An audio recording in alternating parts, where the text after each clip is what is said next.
Today I'm going to show you how to make a traditional Japanese miso glazed eggplant, so stick around. Miso dengaku has been around for at least 700 years, and it was originally prepared by grilling skewered tofu with sweet miso. The name comes from a ritual dance that was performed on a stick.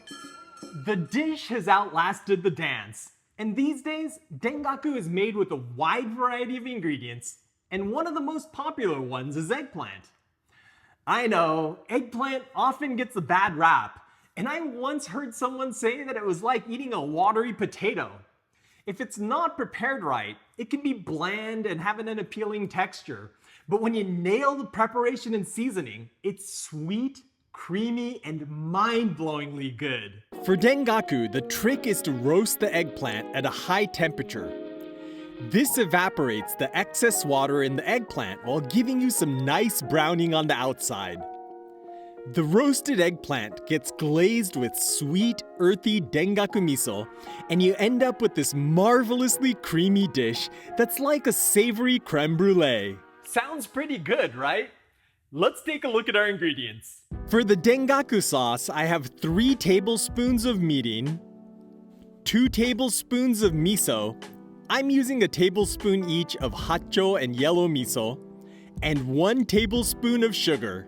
For the eggplant, I'm using 1 globe eggplant, but any large fleshy eggplant should work. And I've also got a tablespoon of vegetable oil.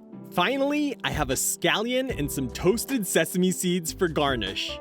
The first thing you'll want to do is to start preheating the oven to 500 degrees Fahrenheit or 260 degrees Celsius. To make the dengaku miso glaze, I'm going to add the miso to a bowl of mirin, along with the sugar, and then we're going to mix it all together.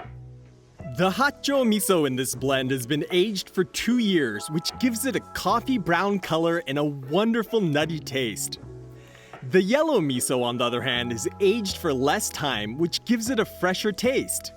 This is my favorite blend for this dish, but any type of miso, whether it's red, white, or yellow, will work.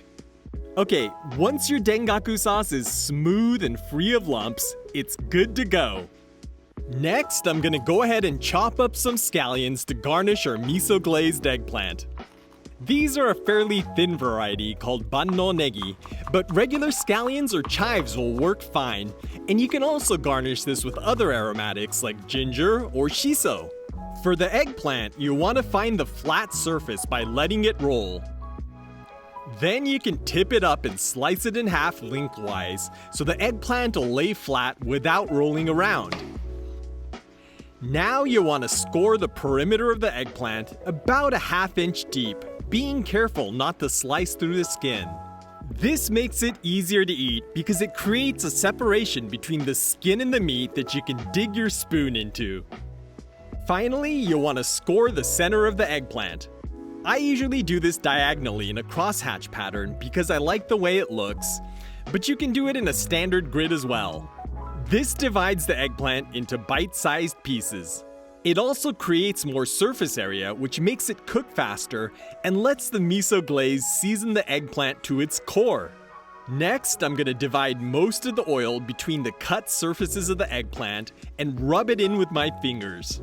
This is going to make the flesh nice and creamy while ensuring it browns evenly. I'm also going to use a little of the oil on the skin side, but it won't absorb much, so you really don't need very much. Now let's get these onto a roasting pan with the cut surface facing up, and get the pan into the oven. We're going to let these roast for about 15 to 20 minutes or until the eggplant is tender and the tops are golden brown.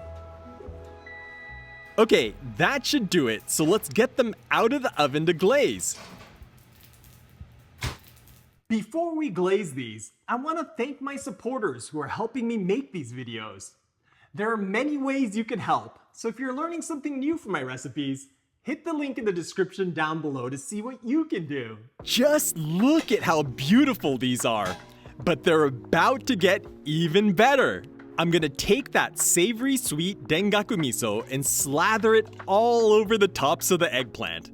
You want to get the glaze all up into the crevices and right to the edges, but be careful not to spill any onto the pan or it's gonna burn and make a mess. Depending on how big your eggplant is, you may not need all of the miso. To caramelize the miso glaze, I'm gonna pop it back into the oven for about 5 to 7 more minutes. You want to keep a close eye on this though, because the sweet miso will burn easily. Alright, the eggplant is looking nice and bubbly, and it's got a beautiful caramelized crust on top, so let's get it out of the oven. Now we just need to plate these up. I'm stating the obvious here, but the eggplant and pan are extremely hot, so don't be an idiot like me and burn yourself on the pan. This is what we have towels and pot holders for. To finish off our nasu dengaku, I'm gonna sprinkle on some toasted sesame seeds. And I'm also gonna hit it with a smattering of our chopped scallions, and our miso glazed eggplant is done! Miso glazed eggplant makes for a delicious vegan-friendly entree, and this method works for other veggies like butternut squash and zucchini. So I hope you'll give this a try.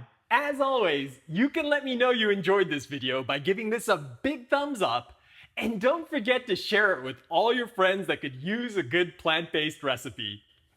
Alright, I'm gonna go eat my miso glazed eggplant before it gets cold, but before you go, be sure to check out this playlist for more easy plant-based recipes, and I'll catch you in the next one.